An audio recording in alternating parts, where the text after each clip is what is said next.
एक गांव में रहने वाला एक युवक हमेशा सत्य और अच्छाई के मार्ग पर चलता था। वह हमेशा दूसरों की मदद करता था और किसी के बुरे कर्मों से दूर रहता था। इसलिए उसे लोगों में बहुत प्रेम था। एक दिन उस युवक ने देखा कि एक बच्चा एक सड़क के बीच में बहुत ज्यादा चिल्ला रहा है। युवक ने तुरंत उस बच्चे के पास जाकर पूछा कि आप क्या परेशानी में हो। बच्चा ने कहा कि उसके पास एक सिक्का था जो उसने खो दिया है और अब उसे गर्मियों के दिनों में खाने का कुछ नहीं मिलेगा। उस युवक ने देखा कि सड़क के दूसरी तरफ एक आदमी खड़ा था जो अब तक कुछ नहीं कहा था। उसने आदमी को बताया कि बच्चा एक सिक्का खो दिया है।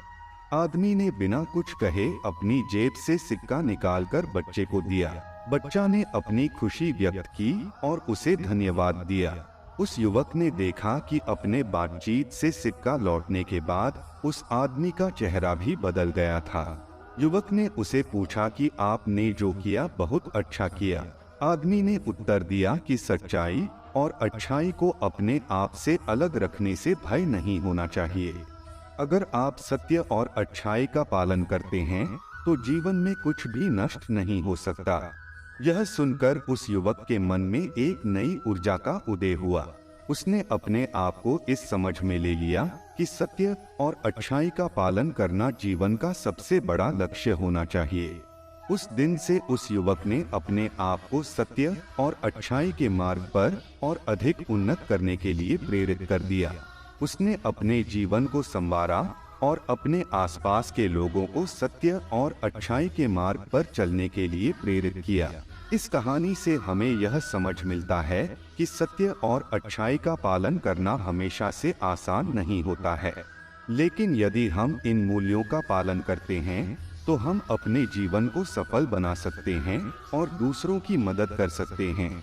इसीलिए हमें हमेशा सत्य और अच्छाई के मार्ग पर चलना चाहिए और अपने आसपास के लोगों को भी इस मार्ग पर चलने के लिए प्रेरित करना चाहिए। यदि हम इस मार्ग पर ठीक से चलेंगे तो हमें अपने जीवन में सफलता जरूर मिलेगी।